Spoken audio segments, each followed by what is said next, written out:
Hello दोस्तों, एक बार फिर स्वागत है आपका। आज की ये वीडियो रहने वाली है वैदिक सभ्यता के बारे में।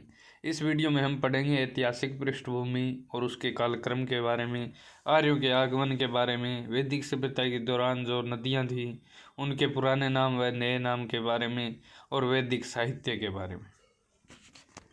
तो सबसे पहले बात करते हैं हम ऐतिहासिक पृष्ठभूमि की या कालक्रम की। तो वैदिक सभ्यता क्या चीज़ थी दोस्तों? हमें पता है कि 1500 ईसा पूर्व तक आते आते सिंधु सभ्यता का अंत हो चुका था और अब एक नई सभ्यता का उत्थान होता है जिसका नाम है वैदिक सभ्यता।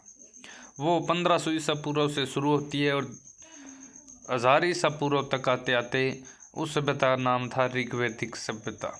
उसके बाद में 1000 ईसा पूर्व से लेकर और 600 ईसा पूर्व तक के काल को कहा जाता है उत्तर वैदिक काल।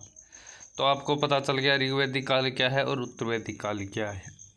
इस सभ्यता के जो निवासी थे ऋग्वैदिक काल व उत्तर वैदिक काल के, वे लोग आर्य कहलाते थे। आर्य भारत में घोड़ों पर आए थे ऐसा कहा जाता है और उन्होंने ही सभ्यता के उत्थान में अपना महत्वपूर्ण रोल या भूमिका निभाई।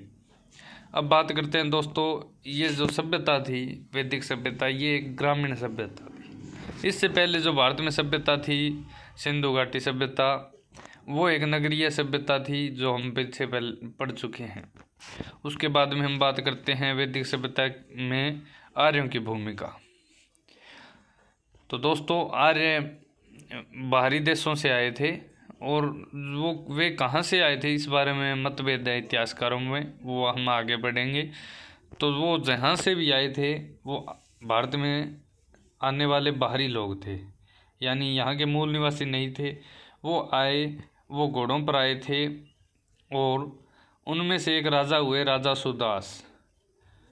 उनकी और यहाँ के जो मूल निवासी राजा थे उनकी आपस में लड़ाई होती है। जो यहाँ के मूल निवासी राजा थे उनकी संख्या 10 थी। उन 10 राजाओं के साथ इकलौते सुदास लड़ते हैं पुरुषणी नदी के किनारे।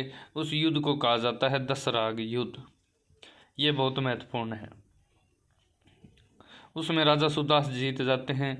उसके बाद में फिर इनसे बनता है पुरुवंश, और पुरुवंश और पंचाल वंश मिलकर स्थापना करते हैं कुरुवंश की, और उसके बाद में आगे इतिहास बढ़ता जाता है और अंततः 900 ईसा पूर्व के तक आते आते महाभारत का युद्ध होता है।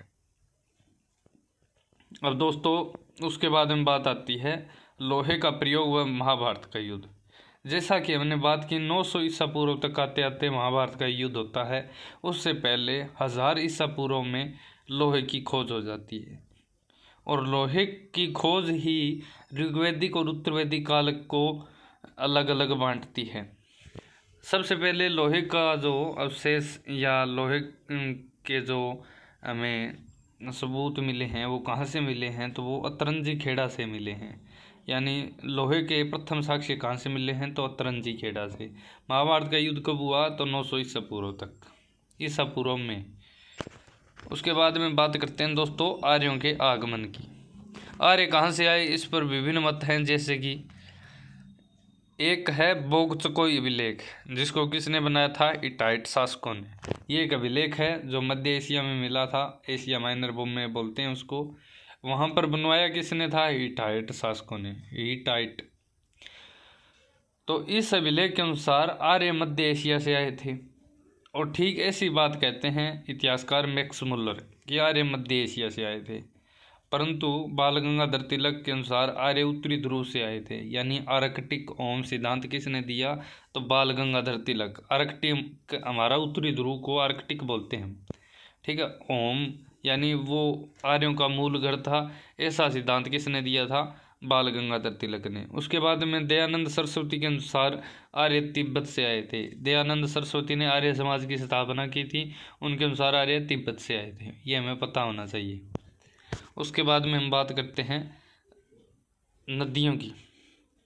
जो वैदिक सभ्यता थी वो उत्तरी भारत में और मेनली पश्चिम उत्तर भारत में एक्टिव ज़्यादा थी, और पश्चिम उत्तर भारत में यानी जो संपूर्ण भारत था पहले, उस बात मतलब पाकिस्तान भी इसमें इंक्लूड है, तो उस भारत में पश्चिम उत्तर क्षेत्र में पंचनद जिसे कहा जाता है, यानी पंजाब का एरिया बोल सकते हैं हम, पंचनद यहाँ पर ज़्यादा एक्टिव थी वैदिक सभ्यता।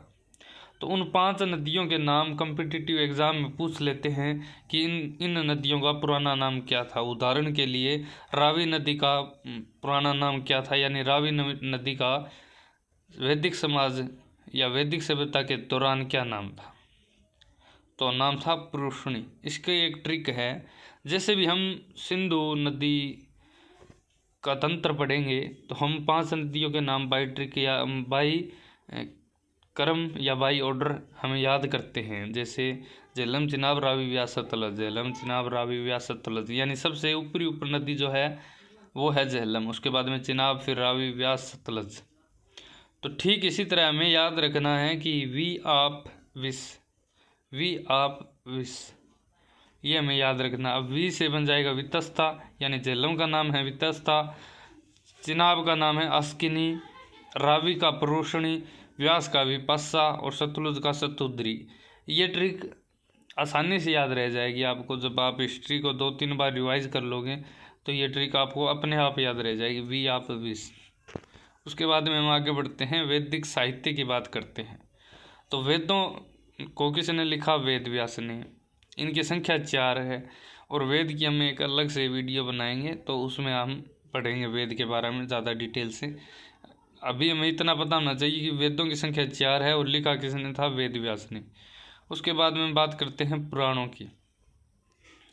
पुराणों को कहा जाता है कि ये वंशावलियाँ का काम करती है, यानी किसी वंश के बारे में किसी एक पुराण में संपूर्ण लिखा हुआ है, ऐसा काम करते हैं पुराण। पुराणों को सर्वप्रथम किसने लिखा? लौमरस व उसके पुत्र उग्र सर्वा ने।